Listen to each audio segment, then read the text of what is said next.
Está no ar o EduCast. Bom dia, boa tarde ou até mesmo boa noite. Nós estamos aqui em mais um episódio do EduCast. Eu sou a Sofia Helena e essa aqui é a Luísa. E a gente está aqui com o nosso queridíssimo Osvaldo. E hoje a gente vai falar um pouco, não só sobre a escola e sobre as aspirações do Osvaldo, mas sim quem é o Osvaldo. Porque afinal, gente, não tem como não gostar do Vadinho, perdão. Ele é muito icônico, ele é uma figura assim na escola que, gente, não tem como. Ele é muito interativo. Vadinho. Todo mundo ama o Vadinho. Obrigado.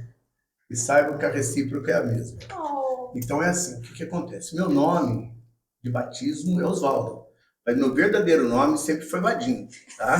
Eu comecei a conhecer o meu nome de Osvaldo quando eu comecei a lecionar, porque até então eu sempre fui chamado, na realidade era Badinho, e de Badinho virou Vadinho, e hoje eu tenho o apelido de Osvaldo. Apelido de Osvaldo. Apelido de Osvaldo, meu filho, minha filha, todos me chamam de Vadinho, minha esposa. Eu acho mais carinhoso, eu acho que é mais próximo, né? Eu gosto mais de chamar de Vadinho do que de chamar de Osvaldo. É fofo. Claro. Então, quem é Osvaldo? Quem é você? Osvaldo não, perdão. Vadinho, exatamente. Então, agora nós vamos contar tudo que eu faço com elas durante todos os bimestres, né? Prova de múltipla escolha, prova dissertativa, eu sempre que pergunto, né? Dificilmente eu pergunto sobre ela, eu pergunto o que ela sabe sobre determinada coisa. E falar da gente é bem mais difícil, né? Bem mais. Vamos lá, vamos ver se eu consigo falar alguma coisa, consigo entender de mim, né? Porque, na realidade, eu sou uma pessoa extrovertida. Eu consigo. Eu fico emocionado, eu não consigo falar. Eu fico emocionado na situação assim. Peraí, não deixa sair isso não, hein? Vamos lá. Eu fico muito emocionado. Toda vez que eu vou falar de mim, ou de alguém que eu gosto muito, das pessoas que eu gosto, eu fico emocionado, que mexe comigo. Ixi, vai ser difícil, hein? Hoje vai ser mais complicado. Não chora, não. Eu fico emocionado. Porque falar de mim, o que acontece? Eu sou uma pessoa extrovertida, uma pessoa alegre, uma pessoa que tem uma visão do mundo muito distorcida na realidade, né? Eu tenho uma série de problemas de entendimento das coisas, né? E eu procuro entender as coisas da maneira que eu consigo, né, viver, tá? Eu sou uma pessoa que eu vivo muito meu dia. Durante muito tempo eu fazia alguns planos para o futuro, algumas coisas. Hoje não, hoje eu vivo o dia de cada vez, eu vejo o momento que está ali acontecendo e procuro valorizar bastante aquilo. Mas dizer características da minha pessoa, assim, eu tenho um pouco mais de dificuldade porque eu mudo muito, sabe? Eu mudo muito, o tempo todo eu estou mudando, estou pensando em coisa nova, coisa diferente. E, sei lá, eu sou uma pessoa que todo mundo aí, com as minhas dificuldades, as minhas facilidades, eu estou conseguindo sobreviver, tá? E o mais importante é que eu gosto de viver e de sobreviver, tá bom? Mas dizer assim, especificamente quem eu sou, eu acho que as pessoas podem falar mais de mim do que eu mesmo, porque eu tenho uma certa dificuldade de me conhecer, de me entender, porque as coisas mudam muito, as coisas que eu penso, as coisas que eu desejo, as coisas que eu sonho, elas vão mudando, vai dependendo do dia, dependendo da cor do sol, da cor do céu, eu vou pensando de maneira diferente, né? Sempre eu estou pensando de uma forma que eu consiga entender. E, na realidade, eu vou falar a verdade para vocês. Eu continuo não entendendo quase nada. Então, eu não consigo falar muito de mim, tá? Eu sou isso que vocês veem todo dia. Essa pessoa com essas características. Às vezes, fora de casa, um pouquinho diferente, né? Em casa, eu sou uma pessoa mais chata, sou mais difícil de lidar, eu tenho um comportamento muito explosivo, eu sou muito, né? Não sei se é da minha origem, se são dos meus transtornos, eu sou uma pessoa que eu fico exaltado fácil. Eu tenho muita vitalidade.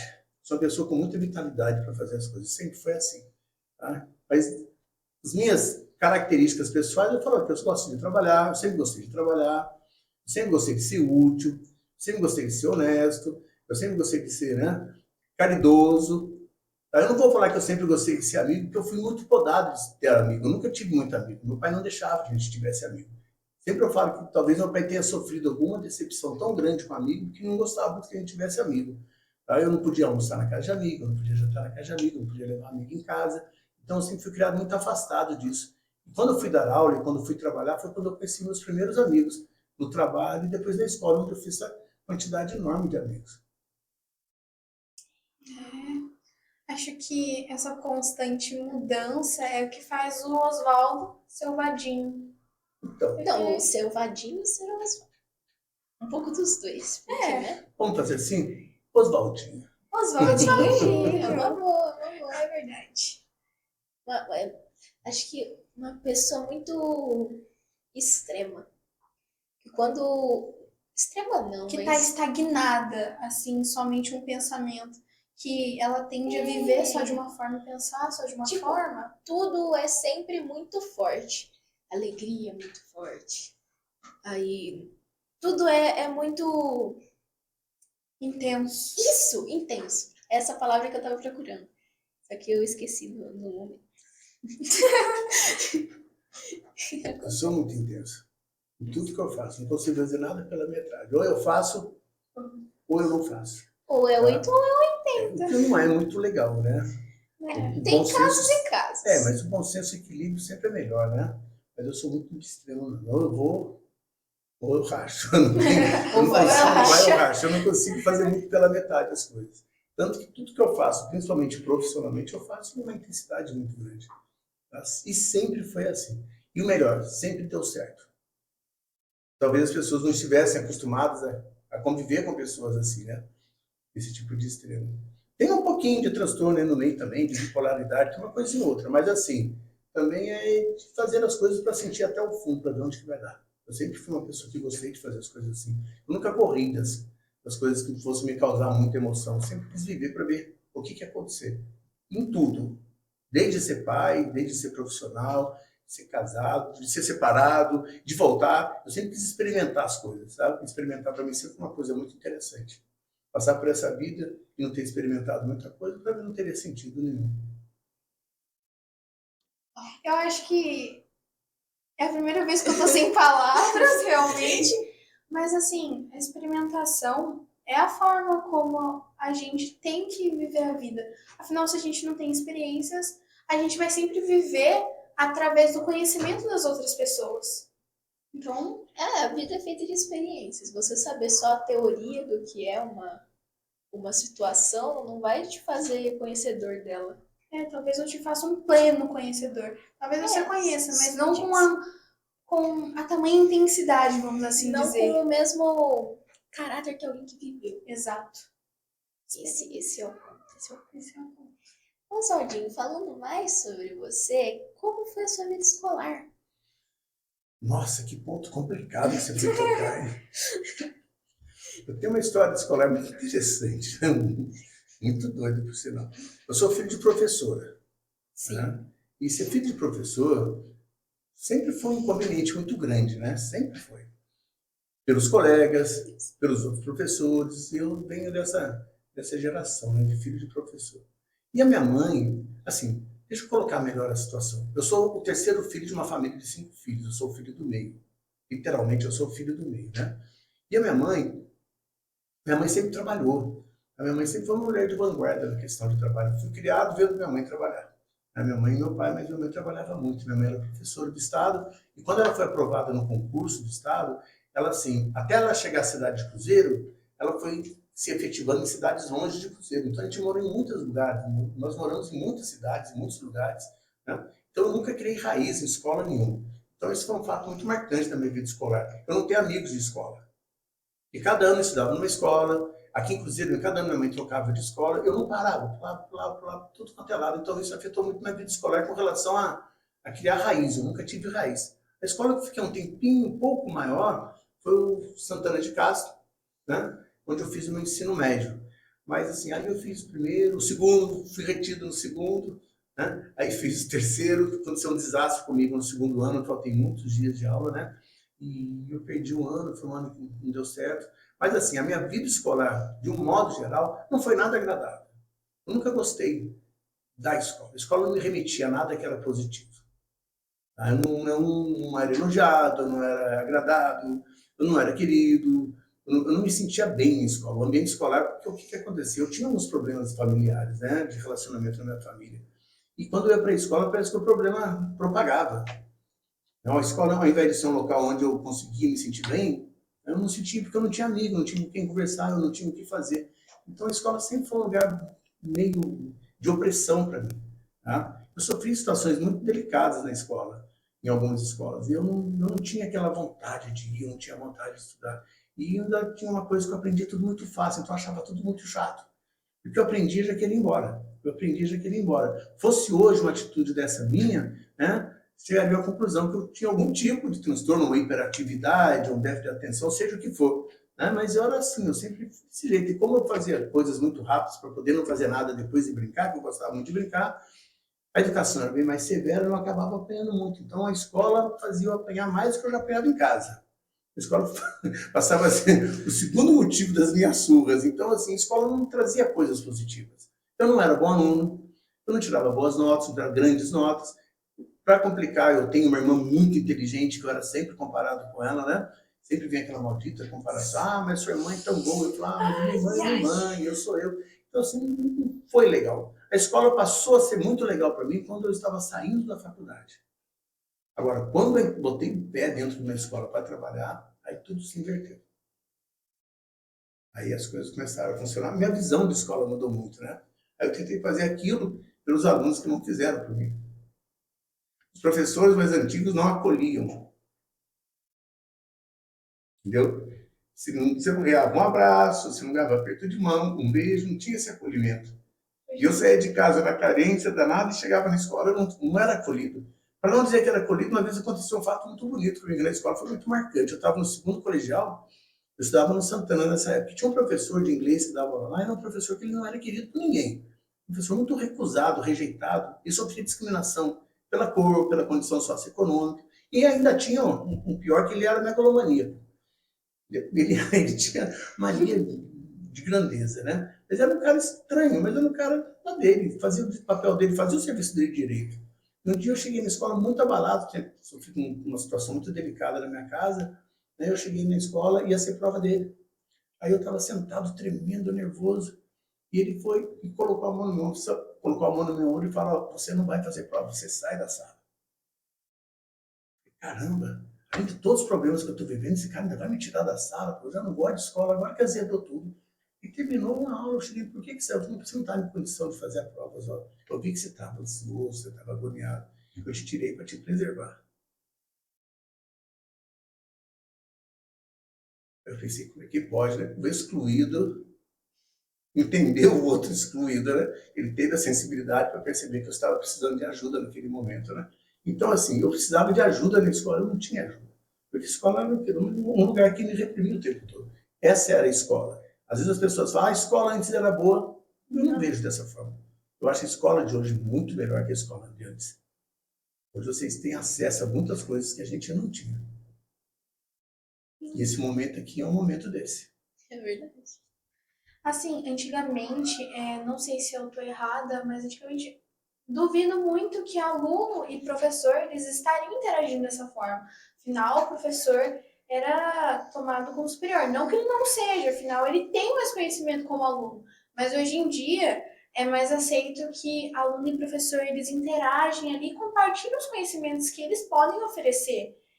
E isso é uma Os evolução. professores, eles têm a liberdade para mostrar o lado humano deles. A gente não vê mais os professores como, ai meu Deus, Terríveis. eles são ditadores que vão impor o conhecimento deles na gente. Exatamente. Não, eles são nossos amigos. Nossos amigos que estão ali para ensinar a gente. A gente conversa com os professores, a gente fofoca, a gente chora, a gente brinca, a gente dá risada. Eles são...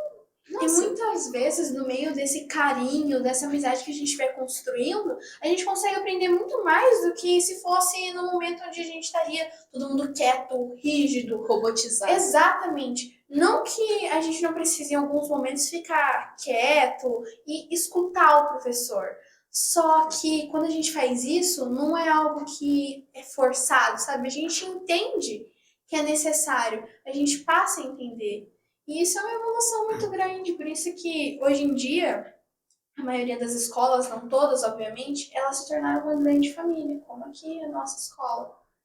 Porque acho que se a gente fosse pensar nisso no passado, uma escola, uma família, seria extremamente estranho até, porque era um local rígido. A impressão que a gente tinha antes era que o professor tinha um baúzinho com uma chave. Ele guardava todo o conhecimento dele ali dentro, mas só ele tinha a chave daquele Exato. baúzinho. Tá? Ele tirava um pouquinho e jogava pra gente daquele pozinho, né, de pirlim-pim-pim, ele jogava só um pouquinho e guardava todo o conhecimento. Ele mantinha uma distância enorme da gente. E a gente, às vezes, precisando, falando para ele, olha, me ajuda, por favor. Meu problema agora não é a matemática, não é a física, meu problema é outro. Estou precisando de ajuda, de carinho, de atenção. Precisando de um Precisando de pai, eu amigo. estou precisando de mãe, eu estou precisando de uma... Me acolhe, sabe? E essa dificuldade era muito grande. Talvez ele também tivesse essa dificuldade, né?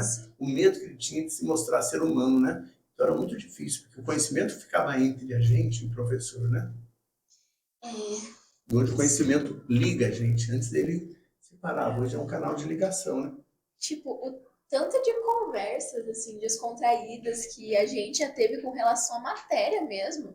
Nossa, incontáveis vezes.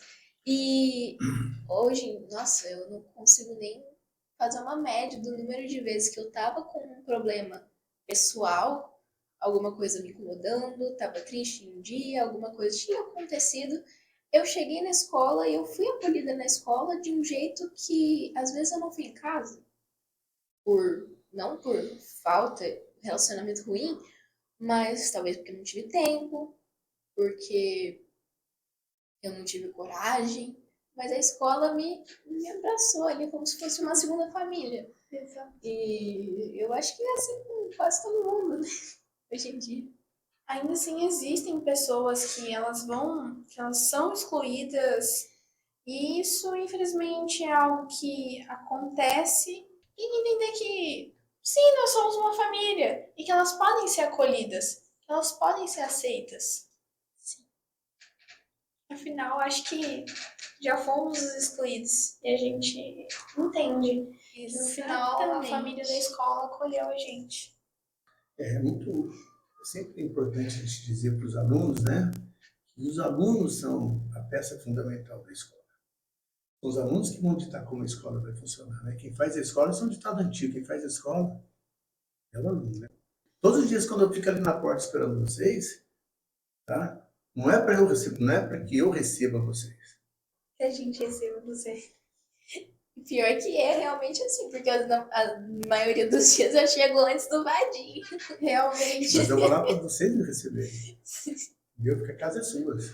Já virou rotina, chegar na escola, esperar o Vadim chegar, ir lá dar um abraço. É Um uma bom rotina dia.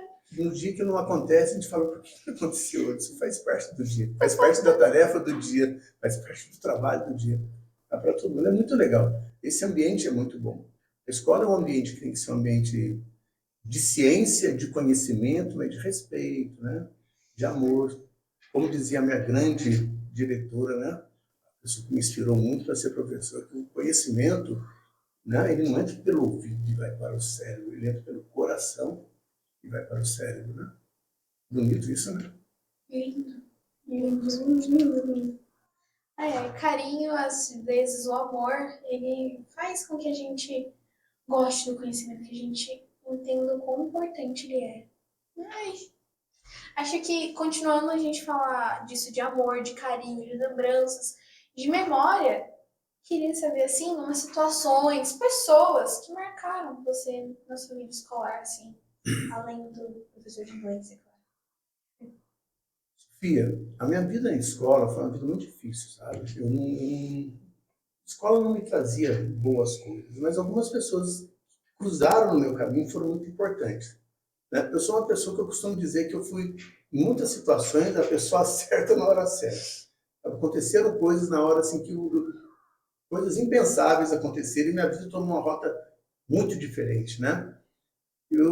Quando eu estava na 7ª série, no ensino fundamental, hoje é o 8º ano, estava numa situação muito complicada na minha família, na minha casa, porque eu já estava indo muito para a rua, não saía da rua, já estava fazendo muita bagunça, já estava pegando coisas escondidas, já estava dando um trabalho danado, né? Meu pai e minha mãe trabalhavam muito, não tinha como eles tomarem conta da gente corretamente, eu tinha muita liberdade, eu gostava de ir para a rua. Aí meu pai ficou tão apavorado comigo que ele falou, vou colocar esse menino no internato. Aí procurou um internato para mim em Campinas, procurou um internato aqui em Cruzeiro, que não tinha mais jeito, eu tinha que me internar, que a única salvação para mim era aquilo. Ou eu passaria, se eu passasse no exame do Senai, né, porque meu pai sonha, meu pai tem um filho fazendo Senai, né? Se eu passasse no Senai, eu escaparia pro internato. Falei, como que eu vou passar no Senai? Se eu estou praticamente repetindo já na 7ª série, como é que eu vou passar num concurso tão difícil como esse? Não vai ter jeito. Meu pai colocou o impossível ao quadrado. Eu falei, nossa, estou ferrado. Não é mesmo? Vamos lá, vamos ver o que vai acontecer. Ele falou, vou te dar uma chance. Eu vou te apresentar um professor que vai te dar aula de matemática. Aí você vai lá, conversa com ele e ele vai falar com você lá, você estuda um pouquinho e vai fazer esse exame. Agora, torça para passar, porque senão você vai para o internato. Eu falei, caramba, pensando, 13 anos de idade. Às vezes as pessoas ficam reclamando de tomar decisões com 19, com 20 ou com 13. Eu tenho que tomar uma decisão. Porque eu sabia que ele ia fazer, eu tinha quase certeza, eu tinha certeza que ele ia fazer. Tá? Então, a situação já estava delicada na situação. Aí eu cheguei na casa desse senhor, o nome dele é o senhor João Pires, o professor que ficava lá na Regina Célia, um senhorzinho que não tinha as pernas. Tá? E a casinha, entrei na salinha dele, ele falou, você que é o filho do seu Agostinho, que veio que vai estudar, não sei o que, ela fui. E assim, o ambiente que ele estava não era um ambiente agradável, né? Eu não gostei, me senti meio desconfortável. Ele falou, você não está gostando? Eu falei, não estou gostando aqui não, lugar feio, você quer entrar que eu vou te dar umas dicas. Ó, você está ferrado com seu pai, se você não passar, né, você tá ferrado, que ele vai te mandar embora mesmo. Então, vamos fazer o seguinte, faça alguns exercícios aqui para eu ver. Eu fiz alguns exercícios, acertei. E falei, você é inteligente, então eu vou te dar uma dica. Por isso que ele marcou minha vida. Vou te dar uma dica. Quando você for fazer o Senai, quando você chegar lá no dia do exame, você sai perguntando para todo mundo que profissão que eles vão fazer. Mas como assim? Você fica sabendo quais as profissões que eles vão escolher, aí quando chegarem e colocarem um papel lá na frente para você, na hora da prova, todas as profissões que a fábrica precisa, aquela que ninguém falou, você coloca. Você passa. Que não vai ter ninguém concorrendo com você naquela profissão, você passa. Falei, tiozinho, legal, foi, obrigado, gostei do senhor, show de bola, vamos embora. Chego lá, o que eu faço? Cheguei mais cedo, o que você vai fazer? Ah, fazer modelador, e você, eletricista, e você, mecânico, você, assim, tudo que eles vão fazer, né? Vamos ver o que eles vão colocar lá para escolher. Aí eles colocaram lá para escolher, eu falei, caramba, aquele ali não vai dar, aquele não vai dar. Eu sentadinho na minha carteira para fazer. Aí lá embaixo tinha lá, caldeireiro, eu falei, nossa, deve ser ruim demais que ninguém quer fazer. Eu falei, meu Deus do céu, vou ter que escolher essa profissão para não ir para o internato, pai do céu. Aí esse é a única alternativa. Coloquei caldeireiro e passei no Senai. Ele foi uma pessoa que mudou a minha vida. Eu fui para o Senai, fui para uma escola séria, né, onde aprendi a estudar, aprendi a trabalhar, ter responsabilidade. Deixei de ser uma maluqueira que meu pai achava que eu era, né? Voltei para a fábrica, trabalhei muitos anos na fábrica, casei, minha vida mudou toda. E foi o professor que mudou minha vida. A pessoa que marcou, né? Uma pessoa que não tinha perna, mas tinha coração. Né? Então, o que acontece? E quando eu estou na fábrica, nos 15 anos de fábrica, eu trabalhei 15 anos na Marx, eu ficava muito frustrado porque eu queria sair dali, que meus irmãos outros tinham curso superior, eu falei, eu tenho que sair daqui, eu tenho que arrumar uma coisa melhor para mim. Não que lá fosse ruim, mas eu achava que eu poderia conhecer uma coisa melhor. Aí eu entro na faculdade para fazer engenharia, porque eu tinha um cargo lá dentro, um cargo de líder. Se eu passasse engenharia, eu viraria supervisor, ia ganhar mais, até aquele status todo. Falei, isso que eu quero, isso que eu quero. Fui fazer engenharia e não consegui tirar uma nota azul, só tirava nota vermelha. Repeti no primeiro mês. Nossa, só dava 0, 0, 0, desisti. Só física, matemática, física, matemática. Nossa. Aí eu fui até a diretora, que é a mãe da nossa advogada, a dona Jaira, que é a mãe da Jaísa, que é a nossa advogada, e falei para a dona Jaira, eu vou trancar minha matrícula, minha inscrição aqui na faculdade, porque eu não vou dar nada não, vou ficar lá na Max quietinho. Eu falei, não, Oswaldinho, vamos tentar outra coisa, sua irmã já estudou aqui, sua mãe estudou aqui, você é inteligente, você vai conseguir, sempre essa conversinha para cima, você é inteligente, sempre ouvi essa conversinha, sabe? Não sei se falavam isso para poder, né? Você é inteligente, você vai conseguir, mas o que a senhora tem aí para mim? Olha, tem um curso aqui que é a sua cara, você não precisa estudar nada, tá? Você vem de vez em quando, tem que pagar certinho, vem de vez em quando e você vai ter um curso superior. Eu falei, qual que é o nome? Eu falei, estudos sociais. Eu falei, dona gente, eu sou caldeireiro. Eu falei, estudos sociais, dona, que pelo amor de Deus, não sobrou nada melhor para mim. Eu falei, é a sua cara, isso aqui é uma coisa que não tinha nem trabalho. E comecei a fazer. Fui fazendo. Quando chegou no terceiro ano de estudos sociais, que ele acabava com 4 anos. Daí ele chegou no final, o MEC, o Ministério da Educação e Cultura, mandou acabar com aquele curso e optar por História ou Geografia. Eu teria que ser formado em estudos sociais com licenciatura em Geografia ou História. Aí eu vou falar com a dona Jair. Faltou na Max ainda, fazer estudos sociais, agora essa porcaria vai acabar. O que eu faço? Ela falou, nossa, Oswaldo, agora ficou difícil, hein? Falei, por quê? Você quer fazer História? Eu falei, não, História vai ler muito, não quero não. Geografia, mas Geografia pode ser que seja melhor, né? O que você acha? Ah, vou fazer essa tal de Geografia. Eu não queria fazer Geografia, eu nem sabia direito o que era. Eu fiz a Geografia. E o que A que deu, geografia, hein? mais uma pessoa que me tirou, né, daquele marasmo e colocou mais uma proposta de vida na minha frente, uma outra professora. A Grande escola me salvando, geografia. de novo. E a geografia me salvou do serviço que eu estava. E fui dar aula no Virgínia Antunes, lá na Vila Batista, de geografia. Não sabia nada, entrei na sala com os livros, gostei daquele ambiente de sala. Cheguei em casa e falei, mãe, dá para ganhar dinheiro fazendo aquilo? Não, dá para você trabalhar fazendo aquilo, mas ganhar dinheiro. Não sabe? Falei, mas eu gostei, é isso que eu vou fazer. Eu vou virar professor. Meu Deus do céu. E me tornei professor. Então a escola, ela judiou muito de mim no começo, mas ela me tirou e modificou minha vida o tempo todo. Sempre tem um professor no meu caminho, né? E quando eu comecei a trabalhar como professor de geografia nas escolas de Cruzeiro, eu tive um outro grande amigo meu, professor, que até faleceu, chamado professor Wilson, que para mim foi um dos grandes professores que eu conheci na minha vida, e pessoa de ser humano maravilhoso, me apoiou muito. Com livro, com ajuda, com conhecimento, eu ia fazer curso fora, né? Mais um professor que mudou a minha vida. Então, assim, a escola sempre esteve presente na minha vida. Por isso que eu não saio de dentro da escola, por isso que eu convivo com a escola, gosto de conhecimento, mas eu gosto muito dessa relação da escola. A escola muda as pessoas, a escola muda a vida das pessoas, né? Isso que é importante. E assim, nisso de a escola muda a vida das pessoas, não é só a educação. Como aconteceu assim na sua vida mesmo, são as pessoas que estão ali. Uma palavrinha, uma frase, um sorriso. Eu achava isso muito estranho quando as pessoas diziam, um bom dia, um tratamento bom ali muda a vida da pessoa e muda. Muda uma palavra, uma coisa que for. Às vezes, nossa, como você tá bonita hoje. Nossa, mudou seu dia completamente. Você, sabe, percebe que, cara, são tantas coisas. A escola na sua vida, Oswaldo, como você já disse, foi um ambiente que te trouxe coisas ruins, mas ao mesmo tempo te trouxe coisas boas.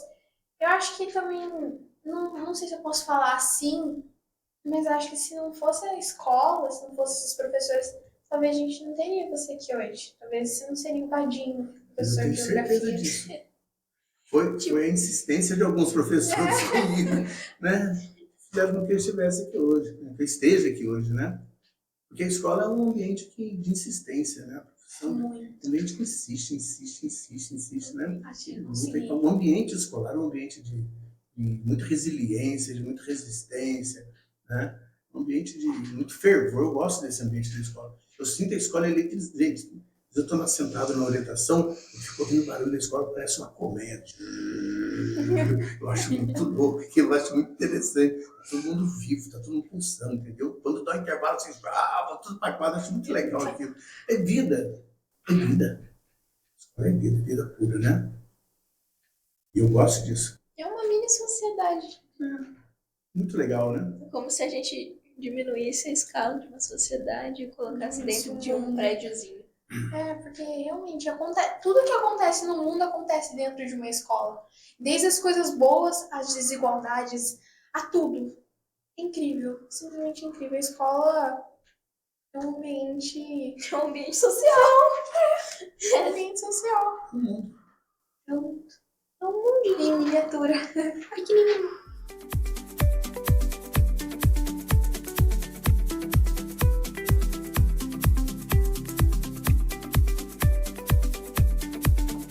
Então, como educador, qual foi o seu maior desafio fora e dentro de sala de aula? Lá vem. A educação, né? A expressão educação, ela tem uma série de significados, né? Tanto do ponto de vista técnico, como do ponto de vista social, do ponto de vista político, do ponto de vista afetivo, tem uma série de significados, né? A primeira coisa para mim que a educação foi muito marcante na minha vida foi comigo. A primeira coisa que ela fez foi comigo. O primeiro acontecimento marcante na vida foi eu senti que a educação, né, conviver com pessoas, me relacionar através do conhecimento com pessoas, aprender a ouvir coisas, aprender a ter opinião sobre as coisas, e tudo conheci, né? Fora da educação formal, que a educação formal é aquela da casa, né? Aquela de pai e mãe.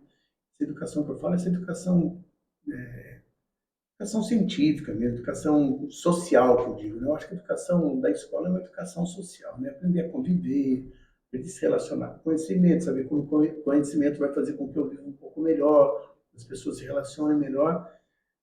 Comigo foi uma coisa muito legal quando eu senti que a educação começou a transformar a minha vida. Porque eu me sentia uma pessoa muito diferente, eu me sentia muito excluído. Eu não conseguia me encaixar em lugar nenhum. E quando eu comecei a me encaixar por aquele local que eu não me encaixava, que era a escola, que a escola me deixava mais fora da realidade. Quando eu comecei a me encaixar através da escola, eu entendi como a educação escolar foi importante para mim, essa convivência com o mundo, né? Agora, então, o grande desafio para mim externo, primeiro, foi comigo mesmo. Tá? E o desafio que eu acho que a escola, que a educação tem, que a educação escolar tem como um todo, é de fazer com que, não é que as pessoas pensem, porque pensar todo mundo pensa. Eu não gosto dessa conversa, tem que fazer o aluno pensar, todo mundo pensa. A questão é a qualidade do que se pensa. Não é que eu posso pensar um monte de besteira. Estou pensando, pensar é uma ação. Né? Uma ação que que o nosso cérebro ele faz, né? Que o nosso organismo ele faz, né? Ele pensa, né? Agora, o pessoal fala, a escola não gosta que o povo pensa. Não, o povo pensa o tempo todo. O problema é pensar muita besteira, né? Pensar coisas que não vai ter utilidade nenhuma. Mas também pensar só coisa que vai ter utilidade também se torna uma coisa, né, extremamente maçante, né? Se o tempo todo aquele pensamento, né, de coisas que vão dar tudo, né, da forma como deve ser. Até porque as coisas devem ser da forma como algumas pessoas acham que deve ser. Exatamente. Né? Nem tudo tem que ser como as pessoas querem que seja. Tá? E a escola me trouxe muito esse discernimento em relação principalmente à sociedade. Né? E assim, eu acho que o que eu espero da educação é que, da educação escolar, é que esse ambiente cheio de jovens, cheio de vida, né, ele consiga, né, mostrar, não é fazer com que a pessoa veja, mas mostrar que existe possibilidade de a gente conviver melhor com a gente, com o ambiente, com os animais, tá? A gente consegue conviver de uma maneira mais fraterna, mais humanizada, né? Uma maneira que as pessoas tenham um menor sofrimento, porque viver não é fácil. Né? Viver não é fácil. E a gente sofrer por questões sociais, eu acho que ainda fica mais difícil, né? Sofrer por questões que estão fora de mim, né? Porque ninguém quer sofrer. Mas muitas pessoas sofrem por outros, em função de outras pessoas que fazem com que elas sofram, né? Então, eu acho que a escola, eu espero que a escola consiga, né? De uma maneira muito difícil, com muito trabalho, né? Um trabalhinho de formiguinha, muito lento, mas ela vai conseguir. Né? Ela está conseguindo fazer com que pessoas melhores assim, para o mundo, de modo geral, né, sejam predominância, né, que sejam pessoas que predominem. Pessoas que consigam passar, dar um dia, que consigam jogar um lixo na lata de lixo. Né? Eu não espero muita coisa. Tá? Eu não espero grandes coisas. Apesar que eu acho que uma pessoa que tem a boa vontade de pegar um lixo e colocar na lata de lixo, para mim isso é uma grande coisa. A pessoa que passa perto de uma pessoa desconhecida e fala um bom dia, para mim isso é uma grande coisa. Tá? Então, assim, a escola, ela nos induz a isso. Isso, para mim, é o grande desafio da escola, é o desafio que eu tenho, tá? De mostrar que o conhecimento é uma coisa para fazer, né? Para fazer bem para a sociedade, e não mal. Foi através do conhecimento que eu consegui modificar toda a minha vida. Aí eu queria que mais pessoas experimentassem essa possibilidade. Mas quando eu falo isso, não é questão de dinheiro, não é falando de questão pessoal. Porque o dinheiro, é uma coisa que vem. Dinheiro é uma coisa que, se eu colocar na minha cabeça que eu vou ter, que eu vou conseguir, que eu vou atrás, que eu vou correr, é uma questão de estratégia. Agora, ter uma vida de qualidade, uma vida, né? Uma vida plena, uma vida boa, uma vida que eu consiga acordar e falar que legal, né? Agradecer por estar acordando e não falar, meu Deus do céu, acordei de novo, né? Aí a gente está falando de outra coisa, né? E eu acredito que a escola tem a capacidade para fazer isso.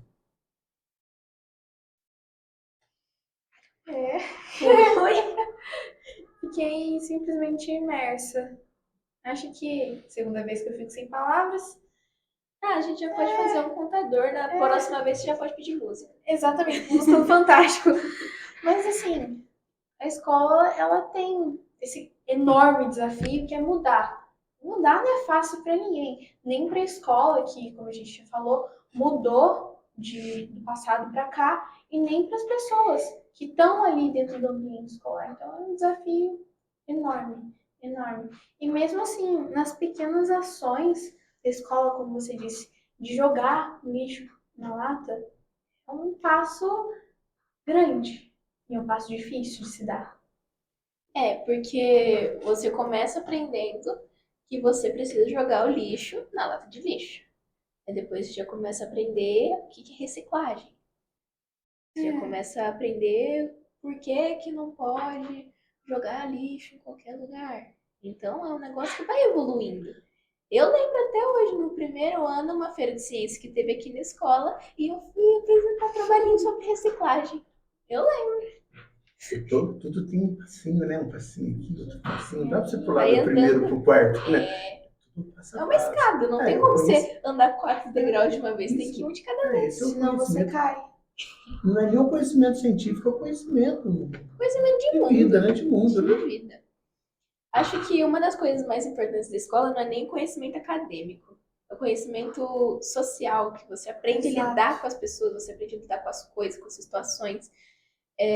Não necessariamente só no âmbito acadêmico. Você aprende também, é uma parte importante. Mas você aprender com seus amigos, com seus professores, com aquela prova que você foi mal, mas na outra que você teve, você melhorou sua nota, você vai levando coisa pra vida. Vai. Porque afinal a escola, ela não é só uma ferramenta para trazer conhecimento e para você aprender coisas assim, tipo, matemática, história, português. Não. Ela é uma ferramenta de socialização. Uma ferramenta na qual você está ali para aprender com as outras pessoas e para você entender como funciona a sua relação com o outro e com o meio. E eu acho que, eu digo mais ainda por cima, sem a parte social, a escola ela fica bem mais descaracterizada. Porque se fosse para ser só o âmbito acadêmico, a gente podia aprender em casa. Exato, homeschooling. Homeschooling, pandemia, época terrível. Sim, né? E eu digo por experiência própria, homeschooling é algo que não daria certo para mim. De maneira bem prática, né? Assim, pegando o que vocês estão falando, na escola a gente também aprende matemática, física, Sim. também aprende. Também, isso aí é um bônus, porque sem a parte social a gente não aprenderia isso. Exato. Eu digo por experiência própria. E tudo isso, mas também tem uma tal de matemática, uma tal de Nossa, física. Vamos Uma delícia, né? maravilha. Ai, Jesus. Mas assim, agora mesmo uma pergunta que eu tô querendo fazer essa pergunta. Ela tá ansiosa para fazer a É. pergunta e eu tô ansiosíssima para ouvir essa resposta. Na realidade, vou fazer essa pergunta primeiro, depois a que eu tô ansiosa mesmo.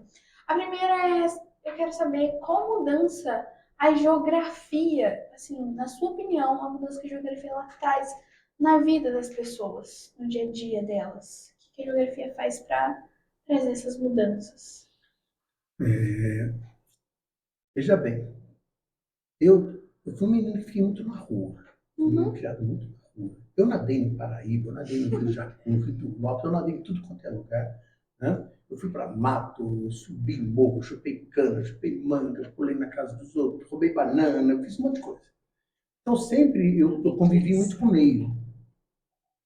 meio físico, com o meio natural. Também com o meio urbano, né? Com as cidades, né? Eu convivi muito nesse meio urbano-rural. Então eu vi muita transformação em paisagem.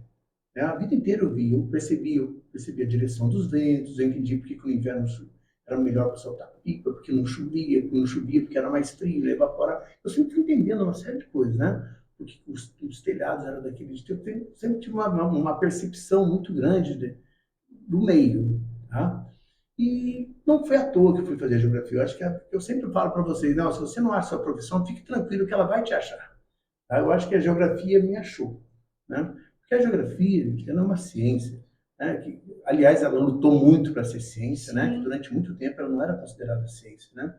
Porque para ser ciência precisa ter um objeto de estudo, né? E o objeto de estudo da geografia chama de espaço geográfico, né? Por que é importante que você tenha essa noção geográfica? Porque quando você entende o comportamento da sociedade e materializa esse comportamento na paisagem, você vê uma série de contradições, né? Você vê como a sociedade se organiza, né? Como que ela exclui, como ela produz, como ela se enriquece, como ela se empobrece, né? Como ela é dominada, como ela domina, o que o espaço vai apresentando tudo isso.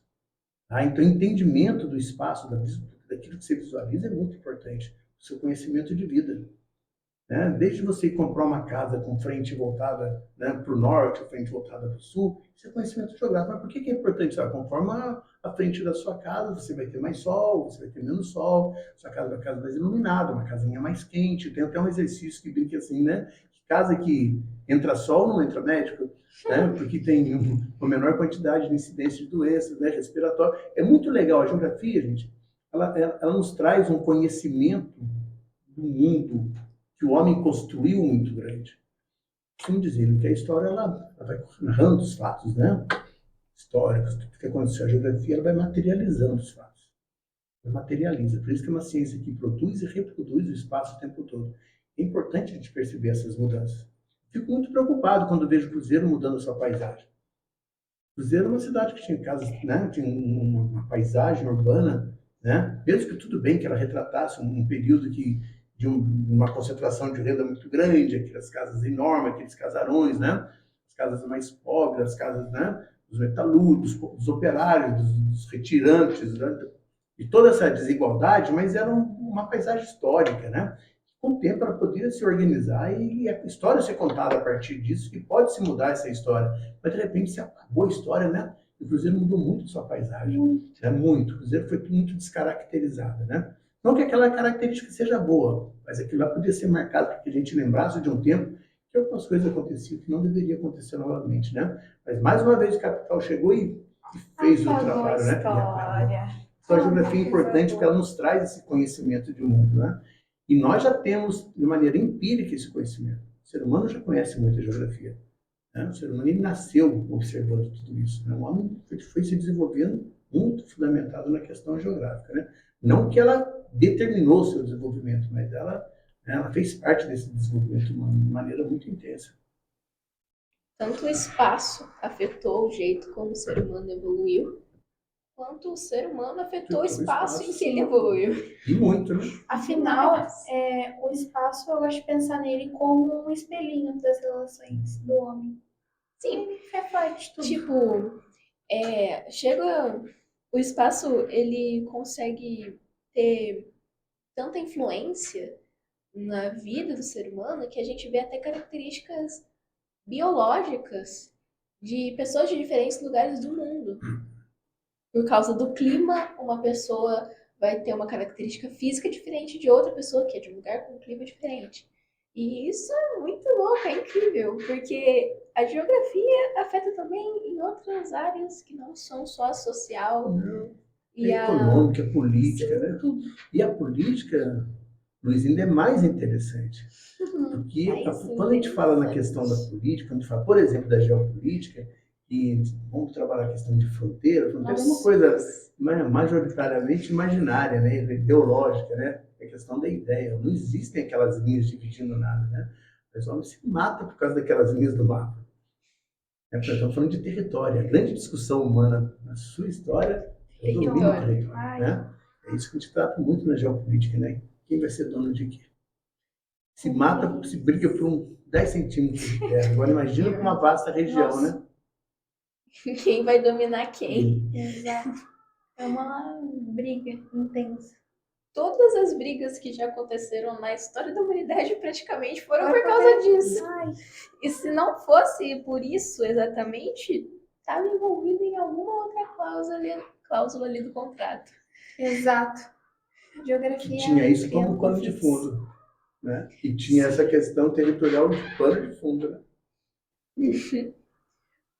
Nossa, muito doido pensar nisso, cara. Muito.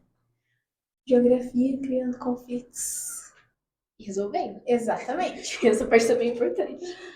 Ai. Mas assim, Oswaldo, agora vamos falar mais da geografia, assim, no dia a dia dos alunos, matéria, né?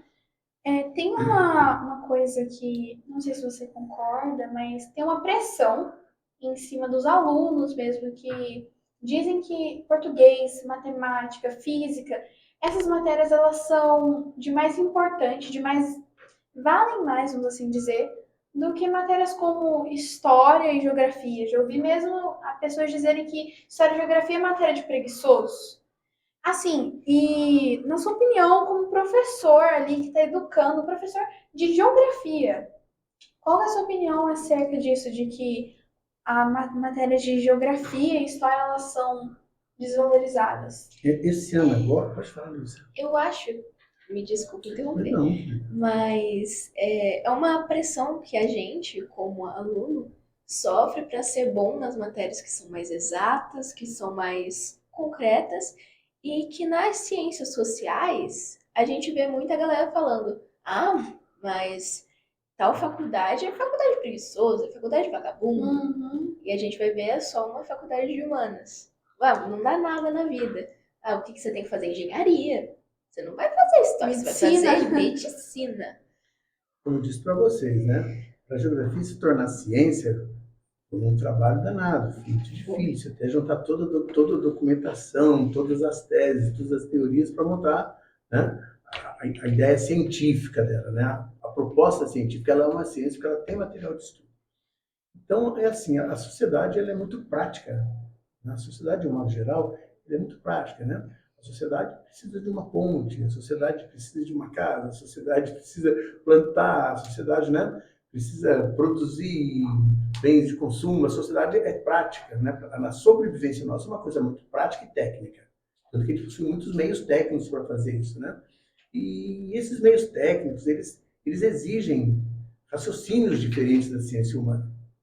Tá? É mais ou menos assim, eu só vou pensar se eu comer antes, né? Eu só vou pensar se eu vou comer antes. E para comer eu tenho que saber plantar. E saber plantar é uma questão, é que eu não preciso ser um filósofo para plantar. Eu consigo, não é preciso filosofar a respeito do clima para plantar, a respeito do solo. Filosofar sobre isso, eu planto, tem toda a técnica de plantio. Então o que ocorre? As ciências, elas são diferentes, né? E eu acredito, né, que essa questão de ser mais importante uma área do conhecimento que outra, não acontece em todas as partes do mundo não, tá? Não acontece em todas as partes. Tem muitas áreas do mundo, que em muitos países em que história, geografia, filosofia, sociologia, essas matérias essas ciências têm muito apelo, tá bom? As pessoas estudam bastante isso, é muito comum estudarem isso. É que no Brasil se criou durante um tempo muito longo, tá? A necessidade, a gente vem muito do processo de industrialização, do país, né, processo de produção de café, depois do processo de industrialização, sempre questões técnicas, sempre associadas à economia. Né? Então, formar engenheiros, formar médicos, a urbanização. Tá? Aí, quando começam a crescer as cidades bastante, aí começam a formar professores nas outras áreas do conhecimento. Tá? Mas uma coisa, isso é inegável, né? Não é que seja mais difícil, né? Muito mais trabalho, o desenvolvimento de uma engenharia, muitas vezes o entendimento de uma ação social, né? É muito mais trabalho para se conhecer ciência, física, matemática, química, biologia, essas matérias são muito mais técnicas, né? A ciência humana, ela exige muito mais debate, muito mais discussão, elas são diferentes, não tem uma mais importante do que a outra, elas se complementam. É que se juntar toda essa técnica, mas não tiver, né, a parte humana para fazer com que essa técnica, né, traga benefício para a humanidade, que ela faça a coisa acontecer como deveria acontecer, e já não acontece, né, e não teria como a gente viver sem a parte humana do processo. É que normalmente vem em primeiro lugar a necessidade. E a necessidade está muito associada à questão mais exata, né? Eu como, logo existo, né? Eu penso, logo existo, eu como, logo existo, né? Então, o que acontece? Existe, às vezes, muitas vezes, essa desvalorização de uma área do conhecimento em relação a isso. Só você ver a quantidade de aula que tem, né? Eu discordo muito disso. Tanto que esse ano na escola, eu deixei muito claro, na primeira reunião pedagógica, que eu não vou deixar de tirar aluno da sala para conversar se ele estiver estudando física, matemática, química ou biologia. Porque, para mim, se for tirar só nas aulas que são mais importantes, eu não vou tirar em nenhuma aula. Porque eu considero artes importantes, geografia importante, filosofia, todas as matérias têm a sua importância, né, no seu devido momento, na sua devida hora. Tá? É que eu acho que algumas, para a grande maioria, são mais difíceis, o que faz com que a pessoa gaste mais tempo para poder compreendê-la. Tá? Apesar que também, né, história, geografia, não tem nada fácil. Filosofia não não tem mesmo. nada fácil. Gente, fácil. Não é Artes fácil. é uma matéria muito trabalhosa. Né? Não é nem difícil, ela só é densa. Às vezes ela fica complexa. Eu acho que. Eu concordo muito com o que você falou, porque A sociedade é muito imediatista. A necessidade de agora é o que você vai estudar e é esse o ponto. Mas se a gente for pensar só no agora, sem a parte humana, olhando o que já teve no passado, o que pode ter no futuro, a gente acaba cometendo muito erro. Por exemplo, agora a gente consegue ver guerra que está acontecendo que poderia ter sido evitada, aquecimento global mesmo, chegou em um ponto que por necessidade de lucro imediato, ou chegou num ponto irreversível. E eu acho que é muito importante trabalhar tanto a questão humana quanto a questão técnica equiparadas, uma ajudando e auxiliando a outra. Seria assim, uma humanização da exata, é uma quantificação da humana, né? Porque na realidade ficam separados, né? Essas áreas do conhecimento, elas acabam se separando mesmo, né? E não era para acontecer isso, né? Essa compartimentação do conhecimento, Luísa, foi uma coisa muito negativa. Você Sim. aprende tudo muito compartimentado, né? E assim, uma coisa não se encaixa com a outra, acaba não tendo muita importância. E esse lance da profissão, eu trabalho também na área de pré-vestibular, é muito comum aí conversar com a gente, né? E quando está conversando, ele fala assim, olha, essa profissão não dá dinheiro. Eu pergunto para o pai, mas você já trabalhou nela? Você conhece alguém que trabalha? Não, mas eu vejo, mas você vem onde? Eu vejo que isso aí não dá dinheiro, mas eu falei, nenhuma profissão dá dinheiro. Filho. Dá dinheiro só quando a pessoa pede. Na rua, você vai dar um dinheiro para a pessoa.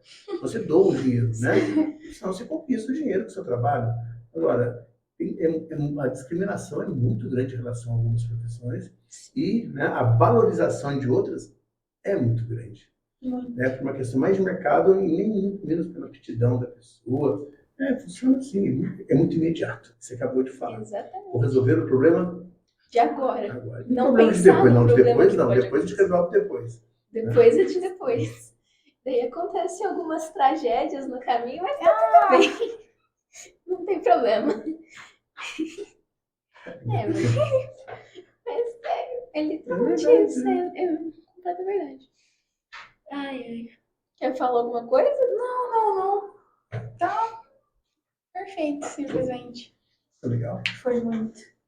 Você vai falar alguma coisa? Então, Eu só ia puxar mais um pontinho nesse assunto, que essa parte, as nossas matérias, nossas áreas de conhecimento, elas foram divididas muito como se fossem umas caixinhas. Como se cada coisa fosse muito diferente da outra, fosse completamente separada da outra. Mas, na real, tá tudo muito envolvido, muito interligado. Você estuda as mesmas coisas em matérias diferentes. antes a gente estava estudando coisas que a gente estuda em história, por exemplo. Exatamente. Acontece muito quando você começa a ver o nome de um filósofo na matéria de matemática, na matéria de geometria. Tipo, é um choque você encontrar Pitágoras em uma matéria de exatas e uma matéria de humanas.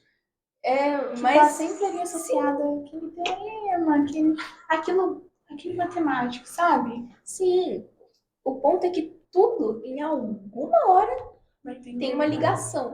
Mas a gente sempre separa. Mas se voltarmos no tempo, né, se formos lá para a pré-escola, de primeira a quinta série, a professora falava de tudo na sala.